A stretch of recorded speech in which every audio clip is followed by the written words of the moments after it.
الحمد لله وكفى وسلام على عباده الذين اصطفى أما بعد فأعوذ بالله من الشيطان الرجيم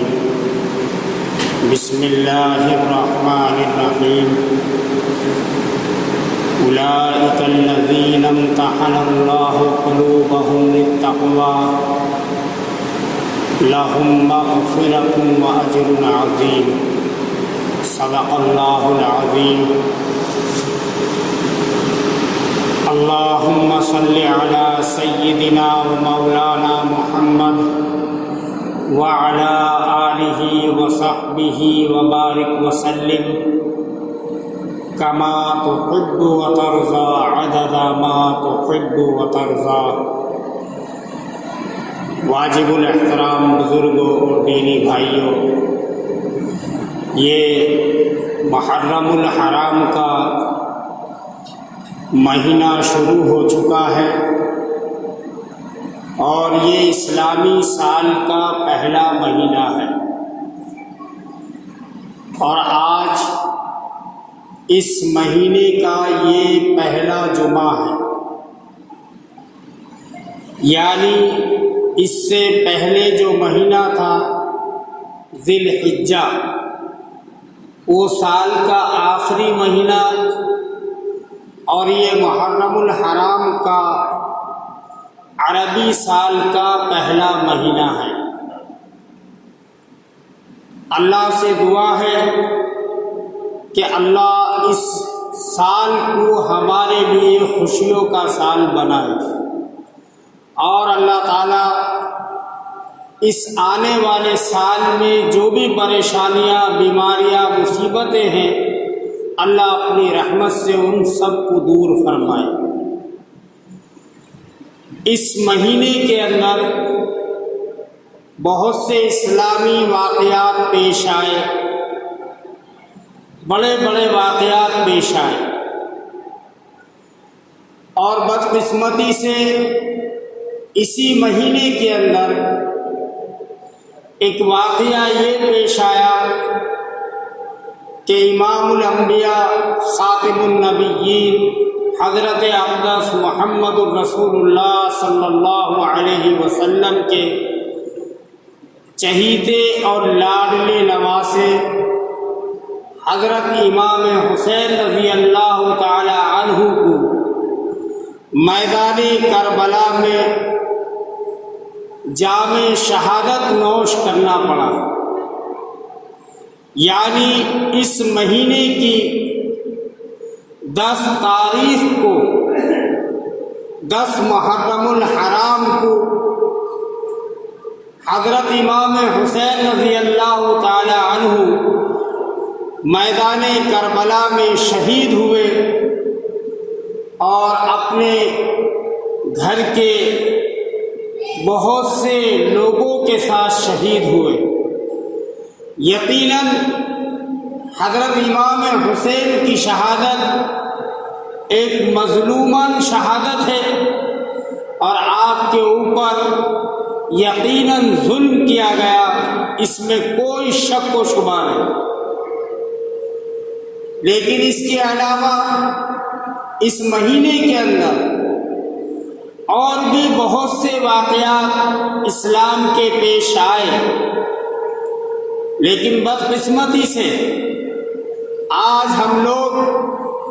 سوائے سیدنا امام حسین رضی اللہ تعالی عنہ کی شہادت کے کوئی دوسرا واقعہ اس مہینے کا ہم جانتے نہیں۔ امام حسین کی شہادت ہوئی، اور یقیناً یہ بڑے دکھ اور افسوس کی بات ہے، اور دنیا کا کوئی مسلمان ایسا نہیں ہوگا جسے امام حسین کی شہادت پر دکھ نہ ہو یا افسوس نہ ہو۔ لیکن ایک بات ہم لوگوں کو یہ ذہن میں رکھنی چاہیے کہ شہادت ایمان کے بعد اللہ کی سب سے بڑی نعمت ہے، اور وہ لوگ بڑے خوش نصیب ہیں جنہیں اللہ نے شہادت کی موت نصیب کی، جنہیں اللہ نے شہادت کی موت عطا کی۔ اب آپ بتائیے، شہادت کی موت پر غم منایا جائے یا پھر اللہ کا شکر ادا کیا جائے اور اس پر فخر کیا جائے؟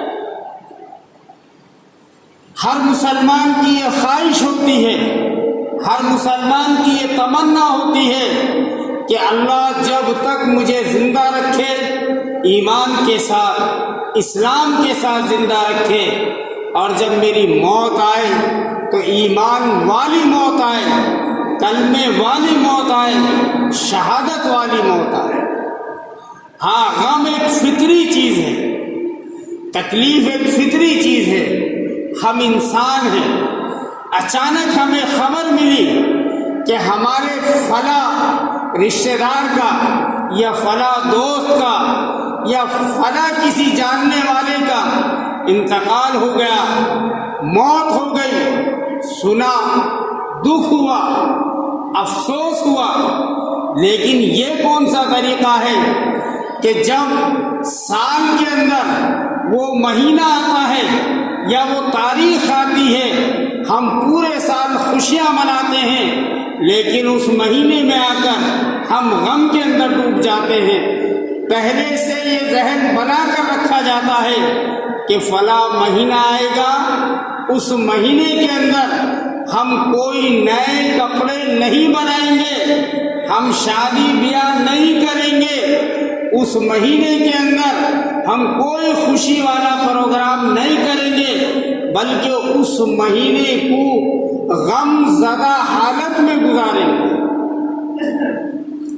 اس بات کی تعلیم اسلام نہیں دیتا، اور رسول اللہ صلی اللہ علیہ وسلم کی تعلیمات کے خلاف ہے۔ وقتیہ طور پہ آپ نے کوئی غمی کی بات سنی، پریشانی کی بات سنی، آپ کو دکھ پہنچا اور یہاں تک کہ آپ کو رونا بھی آ گیا، یہ ایک الگ چیز ہے، ایک فطری چیز ہے۔ لیکن یہ سوچ کر بیٹھنا کہ سال میں جب وہ مہینہ آئے گا اور اس مہینے کے اندر وہ تاریخ آئے گی تو اس تاریخ کو ہم بیٹھ کر روئیں گے، غم منائیں گے، کاروبار نہیں کریں گے یا اچھے کپڑے نہیں پہنیں گے، اس کی اجازت اسلام کے اندر ہرگز نہیں۔ حالانکہ اس مہینے کے اندر بہت سے واقعات پیش آئے۔ مثلا حضرت آدم علیہ السلام کو جب اللہ نے جنت سے زمین پر اتارا اور حضرت آدم علیہ السلام ایک لمبے عرصے تک روتے رہے اور اللہ سے توبہ کرتے رہے، اور جس وقت آدم علیہ السلام کی توبہ قبول ہوئی، اللہ نے ان کو معاف کر دیا، وہ بھی یہی مہینہ یعنی محرم کا مہینہ۔ اس کے علاوہ حضرت موسیٰ علیہ السلام کو جب فرعون سے نجات ملی ہے، یعنی فرعون جب غرق ہوا اپنے پورے لاؤ لشکر کے ساتھ، وہ بھی یہی مہینہ یعنی محرم کا مہینہ، اور محرم کی 10ویں تاریخ تھی۔ اللہ کے نبی علیہ السلام جب مکہ مکرمہ سے مدینہ منورہ ہجرت فرما کر تشریف لائے تو آپ نے دیکھا کہ وہاں یہودی محرم کی 10 تاریخ کو روزہ رکھتے ہیں۔ اللہ کے نبی علیہ السلام نے ان سے پوچھا کہ آپ محرم کی 10 تاریخ کو روزہ کیوں رکھتے ہیں؟ تو انہوں نے بتایا کہ ہمارے پیغمبر حضرت موسیٰ علیہ السلام اور ان کی قوم کو اللہ نے اس تاریخ یعنی 10 محرم الحرام کو فرعون اور فرعون کے لشکر سے نجات دی تھی، اس لیے ہم اللہ کا شکر ادا کرتے ہیں، روزہ رکھ کر شکرانے کے طور پر ہم روزہ رکھتے ہیں۔ تو اللہ کے نبی علیہ السلام نے فرمایا کہ زیادہ حقدار ہم ہیں کہ ہم اللہ کا شکر ادا کریں اس بات پر۔ کیونکہ موسیٰ علیہ السلام کو اللہ نے نجات دی فرعون سے،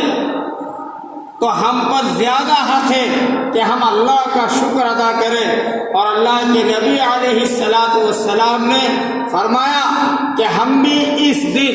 یعنی 10 محرم کو روزہ رکھیں گے، لیکن کافروں سے مشابہت نہ ہو اور ان سے مطلب میل نہ ہو، اس لیے اللہ کے نبی علیہ السلام نے فرمایا کہ محرم کے دن ایک روزہ نہیں رکھنا، 2 روزے رکھنا، یا تو 9 10 یا پھر 10 11، کیونکہ وہ ایک روزہ رکھتے ہیں یہودی۔ اس لیے ہمیں جو تعلیم ہمارے پیغمبر نے دی وہ یہ دی کہ ہم اس مہینے میں 2 روزے رکھیں، اور یہ بھی بات آپ ذہن میں رکھیں کہ یہ روزے فرض نہیں ہیں، یہ روزے اگر کوئی رکھنا چاہے تو اچھی بات ہے، اور اگر نہیں رکھنا چاہے تو بھی کوئی بری بات نہیں۔ بعض لوگ اس کو ضروری سمجھ لیتے ہیں۔ ہاں، ان روزوں کی فضیلت ہے، ان روزوں کے رکھنے کا ثواب ہے۔ یوں تو آپ پورے سال روزے رکھیں، جن دنوں میں روزے رکھنا مانا نہیں ان دنوں میں رکھیں، آپ کو ثواب ملے گا، لیکن یہ روزے فرض نہیں ہیں۔ بہرحال اسی مہینے کے اندر حضرت ابراہیم علیہ السلام کو آگ سے اللہ نے نجات دی، جس آگ میں حضرت ابراہیم علیہ السلام کو نمرود نے ڈالا۔ لیکن آج کتنے مسلمان ایسے ہیں جنہیں آدم علیہ السلام کی توبہ کا قبول ہونا اس مہینے کے اندر معلوم ہے، یا حضرت موسیٰ علیہ السلام کا فرعون سے نجات پانا اس مہینے کے اندر معلوم ہے، یا حضرت ابراہیم علیہ السلام کا نمرود کی آگ سے نجات پانا اس مہینے کے اندر معلوم ہے۔ آج ہمارے دشمنوں نے، بلکہ صحابہ کے بدترین دشمنوں نے اتنا زبردست پروپیگنڈا کیا اور ایسا پرچار کیا کہ آج مسلمان ایک بڑی تعداد میں اس مہینے میں پیش آنے والے بہت سے اسلامی واقعات بھول بیٹھے، اور صرف ایک واقعہ یاد رہا، صرف ایک واقعہ، اور وہ واقعہ بھی یاد ہونا چاہیے تھا، لیکن اس انداز میں نہیں جس انداز میں ہم یاد کرتے ہیں۔ اس مہینے کے اندر لوگوں نے شادی بیاہ بند کر دیے، اس مہینے کے اندر لوگوں نے خوشی کے پروگرام بند کر دیے، حالانکہ اللہ نے کوئی مہینہ ایسا نہیں بنایا، کوئی دن ایسا نہیں بنایا، کوئی گھڑی کوئی وقت ایسا نہیں بنایا جس وقت آپ کو اسلام نے شادی کرنے سے روکا ہو، یا آپ کو نئے کپڑے پہننے سے روکا ہو، یا آپ کو خوش ہونے سے روکا ہو۔ پھر یہ چیزیں ہمارے اندر کہاں سے آئی، اور یہ عمل ہماری زندگیوں میں کہاں سے آئے؟ ہم سوچیں ذرا، ہم غور کریں، ہم کس کی تعلیمات پر عمل کر رہے ہیں اور کس کی تعلیمات پر عمل کرنا چاہیے۔ میرے پیغمبر حضرت محمد الرسول اللہ صلی اللہ علیہ وسلم کی یہ تعلیم ہرگز نہیں، بلکہ اللہ کے نبی علیہ السلام سے خود ایک نکاح اس مہینے کے اندر کرنا ثابت ہے، لیکن آج ہم نبی کے نام لیوا اور اپنے آپ کو نبی کا امتی کہنے والے اس مہینے کے اندر شادی کرنے کو برا سمجھتے ہیں، غلط سمجھتے ہیں۔ آخر یہ تعلیم ہمارے ذہنوں میں کہاں سے بیٹھی، کس نے بٹھائی؟ ہم غور کریں اور ہم سوچیں، اور دشمنوں کے پروپیگنڈے سے بچیں، ان کی تعلیمات سے اپنے آپ کو اور اپنی نسلوں کو بچائیں، اور اس تعلیم پر عمل کریں جو تعلیم ہمارے پیغمبر حضرت محمد الرسول اللہ صلی اللہ علیہ وسلم کی ہے اور صحابہ اکرام کے ذریعے امت تک پہنچی۔ بڑوں نے کہا، بڑوں سے سنا، اماں کہہ رہی تھی، ابا کہہ رہے، یہ اسلام کے اندر ان چیزوں کی کوئی حقیقت نہیں۔ جب اللہ کے نبی علیہ السلام نے فرمایا کہ پچھلی امت میں 72 فرقے بنے تھے اور اس امت میں 73 فرقے ہوں گے اور ان میں ایک جنتی ہوگا، باقی جہنمی ہوں گے، تو صحابی نے عرض کیا اللہ کے نبی اس جنتی فرقے کی پہچان کیا ہے؟ اللہ کے نبی علیہ السلام نے فرمایا ما انا علیہ واصحابہ، جو میرے اور میرے صحابہ کے نقش قدم پر ہوگا وہ جنت میں ہوگا، اور جو میرے اور میرے صحابہ کے نقش قدم سے الگ ہوگا اس کا جنت سے کوئی تعلق نہیں۔ اللہ ہم سب کو کہنے سننے سے زیادہ عمل کی توفیق عطا فرمائے، اور اللہ تعالی ہمیں تمام بری باتوں سے دور رکھے، محفوظ رکھے۔ وآخر الدعوانا ان الحمد